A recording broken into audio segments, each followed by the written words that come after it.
Bueno.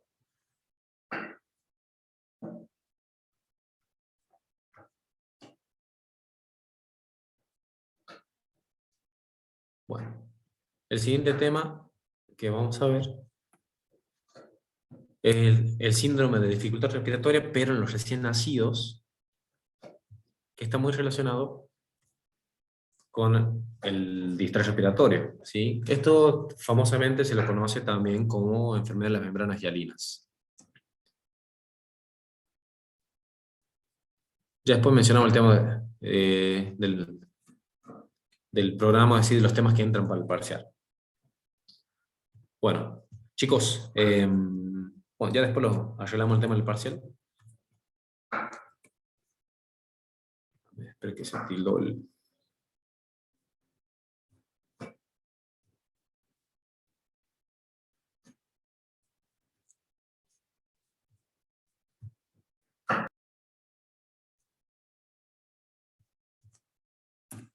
Bueno, esto también lo pueden llegar a escuchar como el síndrome de enfermedad de membranas hialinas. Básicamente es un distrés respiratorio que se da en los recién nacidos, y acuérdense que es lo que estuvimos charlando más o menos en los prácticos, que básicamente se produce porque hay un déficit del agente tensioactivo, el surfactante. Acuérdense que es el encargado de mantener la tensión superficial en los alvéolos. Y obviamente se da en individuos que nacen con menos de 37 semanas. Y obviamente si es prematuro, le va a generar mayor riesgo. Vean cómo en los niños que tienen distrés se trata de utilizar más que nada dispositivos de ventilación no invasiva. Acá tiene una mascarita nasal solamente, pero está conectado a un respirador, ¿sí? Acá no está intubado el bebé.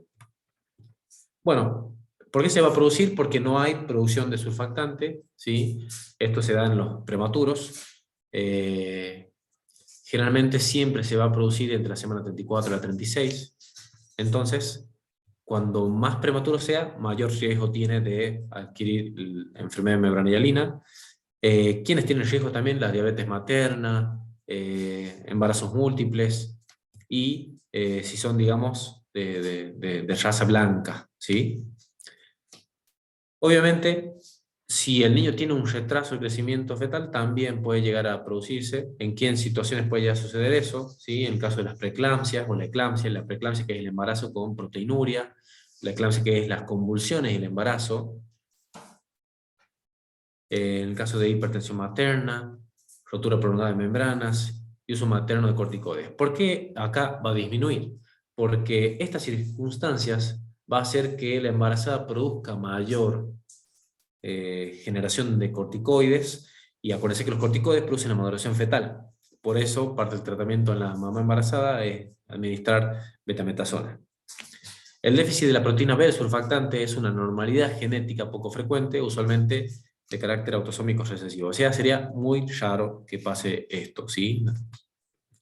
Bueno, este de agente tensioactivo, básicamente esto ya es teoría, es una mezcla entre fosfolípidos y lipoproteínas que, acuérdense que es producido por el neumocito tipo 2. Disminuye la tensión superficial de la película de agua que reviste los alvéolos, y eso va a reducir su tendencia a colapsarse y el trabajo requerido para poder insuflarlos. La diferencia entre preeclampsia y eclampsia. Cuando hablamos de preeclampsia y eclampsia, ¿sí? Básicamente hablamos de... espérenme que se me volvió a tildar.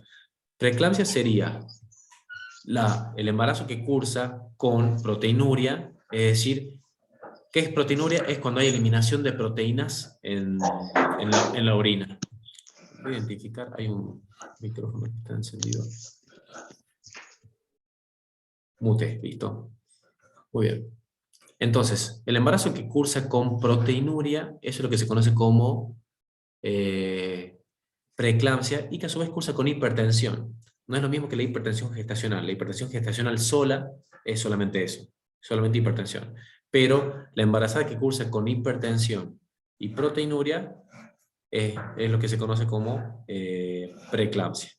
¿Qué sería la eclampsia? La eclampsia sería la embarazada que cursa con convulsiones. ¿Qué se hace con una embarazada que curse con convulsiones? Se termina el embarazo. Es decir, se lo lleva a parto inmediatamente, y obviamente se desarrolla, si se puede, básicamente son pacientes que se las va identificando, ¿no? Es decir, si yo ya sé que una paciente tiene riesgo de que va a tener un embarazo dificultoso, si ya ha tenido, por ejemplo, generalmente la paciente con eclampsia ya viene cursando con valor de hipertensión, entonces sé que voy a tener que terminar el embarazo lo más pronto posible. Pero hay pacientes que debutan con una convulsión, entonces ahí ya es diagnóstico de eclampsia, entonces esa mujer se interna, se le administra sulfato magnesio, que es el único anticonvulsivante que se le puede administrar a la embarazada, y se termina el embarazo, es decir, se hace cesárea inmediatamente, indistintamente de la edad gestacional. Y obviamente si el bebé es muy prematuro, ahí va a pasar a, obviamente a incubadora y cuidados de neonatología. Vamos a continuar. Se ve, chicos, ¿no? Estoy teniendo problemas con el Word. Perdón, con el PowerPoint quise decir. Bueno, acuérdense, neumocito tipo 1 es el que va a cubrir la pared es el alveolo propiamente dicho, ¿sí? Es decir, ¿cuál es la célula que forma el alveolo? El neumocito tipo 1. Mientras que el neumocito tipo 2 es el encargado de producir el surfactante. Vean cómo justamente el surfactante es el que se encarga de hacer esa interfase aire-agua, ¿sí? Que hace lo que mantiene la tensión del alveolo, ¿sí? Bueno, para que se produzca esta patología, tiene que haber un déficit de surfactante, entonces el niño no puede respirar. ¿Por qué?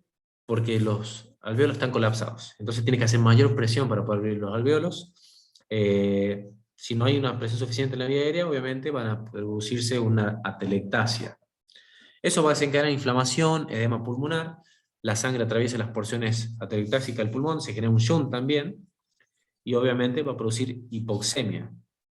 En los casos graves, el diafragma, los músculos intercostales se van a fatigar y obviamente puede llegar a evolucionar a producir hipoventilación con su consiguiente hipercapnia y acidosis respiratoria. ¿Qué signos y síntomas va a tener? Bueno, son de fácil darse cuenta, es decir, el niño va a tener disnea, ¿sí? Va a tener respiraciones rápidas, va a estar taquimneico, ¿sí? Y esto se da cuenta, obviamente, con quejidos, se da cuenta pocas horas después del parto, se va a ver que hay retracciones, ¿sí? Aleteo nasal, en la exploración el murmullo vesicular está disminuido porque acuérdense el aire no entra, se pueden detectar llegar a ocultar estertores cuando hay justamente edema alveolar, y a medida que progresa la atelectasia y la insuficiencia respiratoria, los síntomas van empeorando, aparece cianosis, y obviamente letargo, respiración irregular, apnea, y guarda que aquí puede producir un paro, ¿sí? Eh, por eso es importante que al paciente haya que ventilarlo en forma asistida, ¿sí?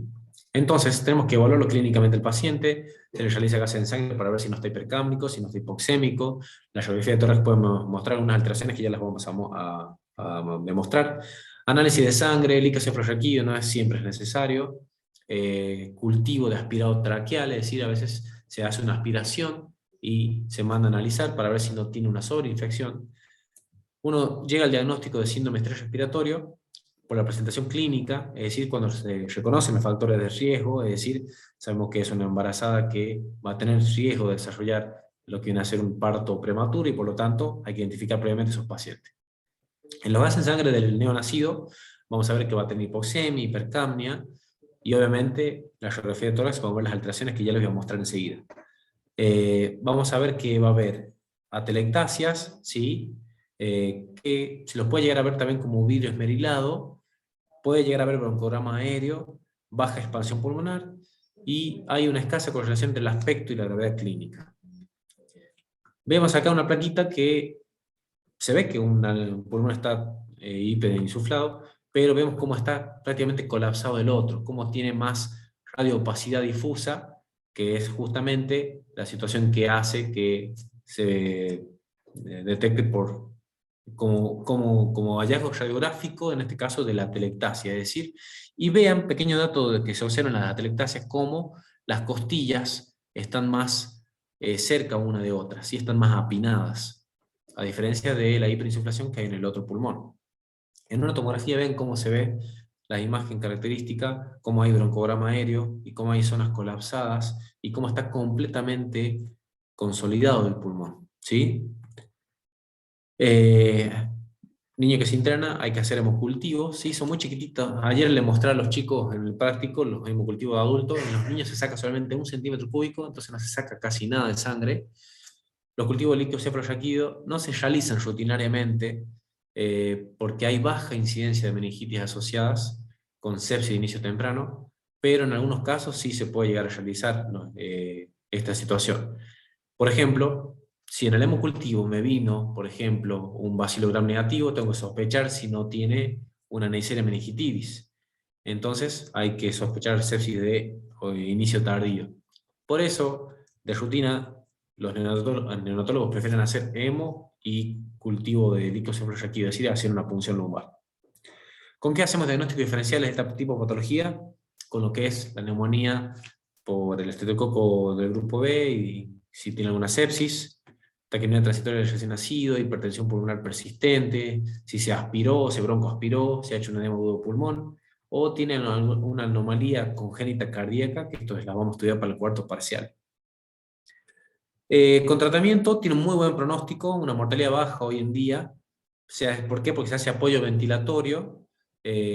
Finalmente, después empieza a producir por sí solo agente tensioactivo, y una vez iniciado, el síndrome de estrés respiratorio se resuelve en 4 o 5 días. Es decir, no es mucho tiempo que el niño va a estar con respirador artificial o el respiro mecánico, pero acuérdense que es no invasiva lo que se trata de hacer. Mientras dure la hipoxemia, obviamente eso puede evolucionar a una insuficiencia multiorgánica y evolucionar a muerte. La mayor prematurez se asocia con mayor riesgo de enfermedad pulmonar crónica, displasia broncopulmonar, es decir, un pulmón que no se vaya a desarrollar adecuadamente y obviamente le genera riesgo. ¿Qué se hace? No se intuban los niños, ¿sí? Solamente se intuba para administrar el surfactante. No es que lo vamos a intubar para colocar un tubo endotraqueal. Es decir, si el niño nace con una enfermedad de membrana hialina, se hace oxígeno suplementario y se hace ventilación no invasiva, como en la imagen que le mostré recién de la máscara nasal, o se puede usar una mascarita nasobucal. La ventilación mecánica solamente según si es necesario. El tratamiento específico se hace con el surfactante, que se lo administra con el tubito endotraqueal, o mejor dicho, con el laringoscopio. Y a su vez, en esos casos, se puede llegar a mantenerlo transitoriamente con el respi mecánico. ¿Qué tipo de tratamiento se usa? Son los surfactantes que ya vamos a mencionar enseguida. Se ha visto, esto es lo que les quería comentar, que hay técnicas de ventilación menos invasiva, ¿sí? Que son las que estábamos hablando, lo que vienen a ser los CPAP o presión positiva continua, son técnicas de ventilación presión positiva continua que utilizan mascaritas nasales nomás, o incluso en los lactantes que son de muy temprana edad. Los niños que hacen distrés respiratorio, que reciben el CPAP y que necesitan una fracción inspirada de oxígeno que va ascendiendo, se benefician con la intubación breve solamente para administrar surfactante. Después se lo vuelve a extubar, es decir, se lo intuba, se le coloca el tubo endotraqueal, se administra el surfactante y después se lo retira el tubo, no se los deja intubado como los pacientes adultos. El agente tensioactivo, el hecho de administrarlo, acelera la recuperación y el riesgo, y reduce el riesgo de realizar un neumotórax por barotrauma. También puede llegar a evitarse el riesgo de enfisema intersticial, hemorragia intraventricular, displasia broncopulmonar y mortalidad neonatal intrahospitalaria al año, ¿sí? Acuérdense que la intubación es un mismo proceso invasivo y que obviamente le genera daño al bebé. ¿Cuáles son las opciones de tratamiento de reemplazo para reemplazar el surfactante? Son estas. El Veractant, ¿sí? El Poractant, que estos son derivados. El Veractant se le trae de placenta de, ¿cómo se llama esto? De ternero. El Poractant de cerdo. Y el Calfantant de placenta de cabra. Y el Lucinactant, que es obtenido por técnicas de recombinantes genéticas. Entonces sepan que obviamente ese va a ser muchísimo más caro, pero se dispone en el medio de esto y las que menos reacciones adversas por la semejanza del ADN es con el cerdo.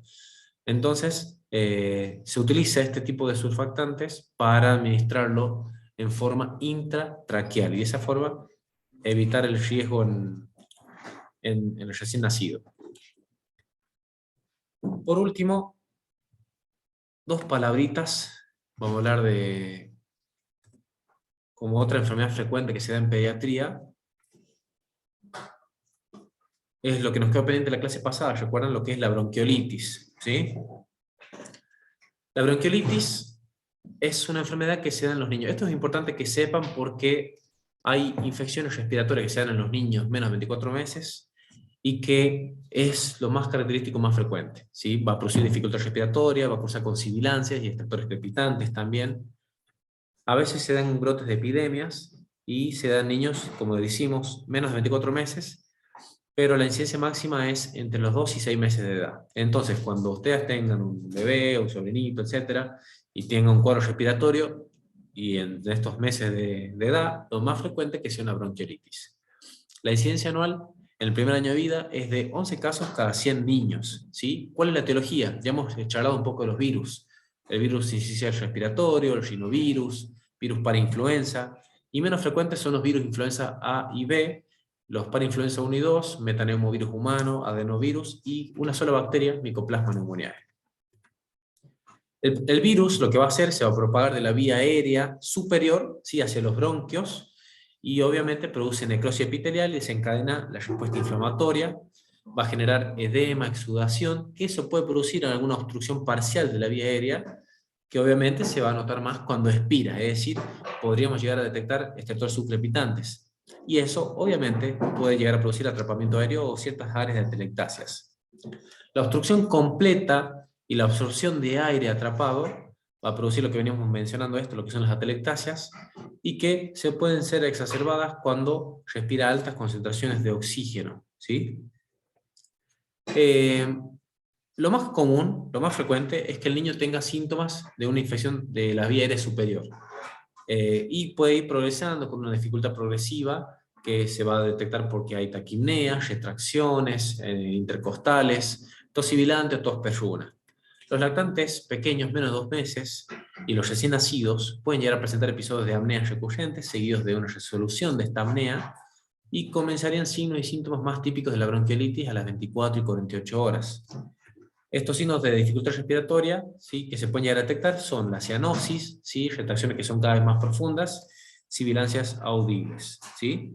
La hipoxemia es algo que se va a detectar en los lactantes que tengan un compromiso mucho más grave. Entonces, para redundar, básicamente produce una infección respiratoria que compromete inicialmente vía aérea alta con síntomas altos y que en algunos casos puede llegar a producir cuadros de atelectasias y obviamente producir hipoxemia, que se va a ver en los casos más graves. El diagnóstico generalmente es diagnóstico clínico. El pediatra lo ve al niño cuando llega al consultorio, lo detecta y muchos de ellos necesitan tratamiento sintomático. A veces hay que controlar lo que es la oxigenación para descartar que no esté hipoxémico. En casos graves, sepan que no todos los pacientes, o no todos los pacientitos le van a pedir una placa de tórax, sino que muchos de ellos son cuadros que son virales y son autolimitados. Entonces es frecuente que un niño lo pueda llegar a padecer y que no llegue a ser grave, ¿sí? En algunos casos, sobre todo de compromiso grave, se puede llegar a hacer la prueba de antígeno del virus respiratorio sincicial en material de un lavado o un aspirado nasal. Es decir, es como un test rápido para virus respiratorio sincicial. Obviamente esto lo van a tener en hospitales que sean infantiles. Entonces, ¿cómo sospechamos del diagnóstico de la bronquiolitis?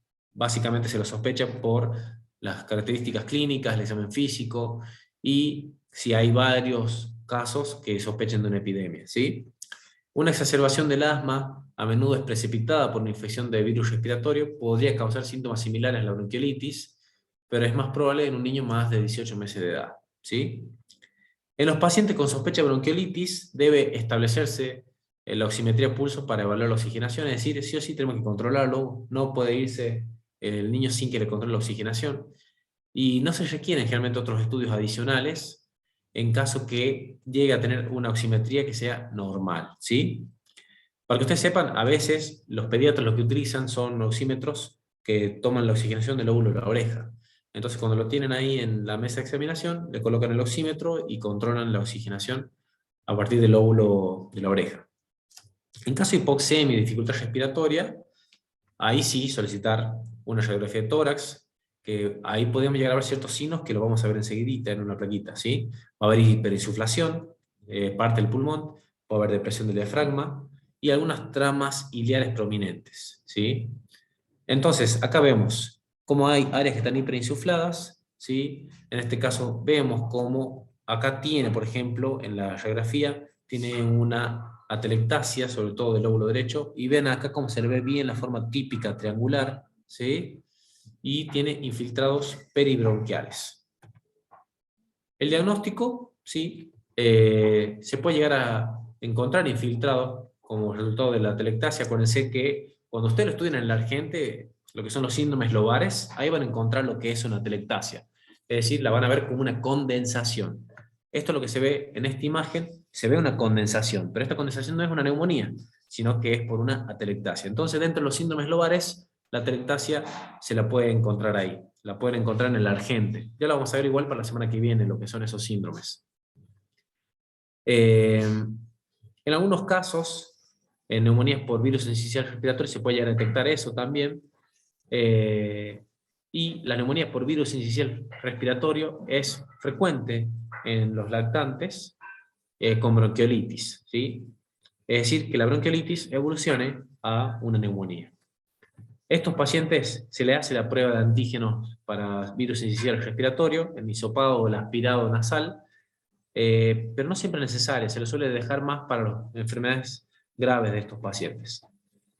Es una enfermedad benigna, tiene buen pronóstico, la mayoría de los niños se recuperan los 3-5 días sin secuelas, aunque sepan que hay algunos de ellos que pueden llegar a evolucionar con sibilancias y tos durante 2 y 4 semanas después, y se ha visto, ¿sí?, que hay un aumento de incidencia en asma en los niños que han tenido bronquiolitis, ¿sí? Entonces hay que prestar atención, es decir, prestar atención en los niños que hacen una infección inicial en su primera etapa de la vida, que desarrolle bronquiolitis y que posteriormente puede llegar a convertir o a hacer una especie de sensibilización, una cierta atopia, y son niños que pueden llegar a evolucionar con asma. No tienen tanta mortalidad, vean que baja la mortalidad, menos 0,1%, sobre todo cuando tienen muy buena atención, ¿sí? Tratamiento sintomático, acuérdense, esto generalmente es producido por virus, entonces no siempre se dan antibióticos. Suplemento de oxígeno si es que es necesario, hidratación endovenosa si es que es necesario, es decir, estas dos cosas hay que internarlo, pero el tratamiento es sintomático, ¿sí? Y se lo puede tratar a la mayoría de los niños en su domicilio con hidratación y medidas generales, ¿sí? Es una patología frecuente para que ustedes tomen en cuenta y que era uno de los temas que nos quedó pendiente de las semanas anteriores. Bueno, chicos, eso es todo. Si no hay ninguna duda, nos vemos hoy a la siesta del grupito los jueves.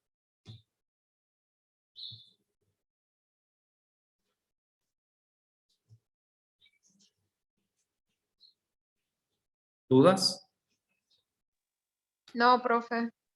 Muy bien. Bueno, chicos, nos estamos viendo hoy. Que anden muy bien.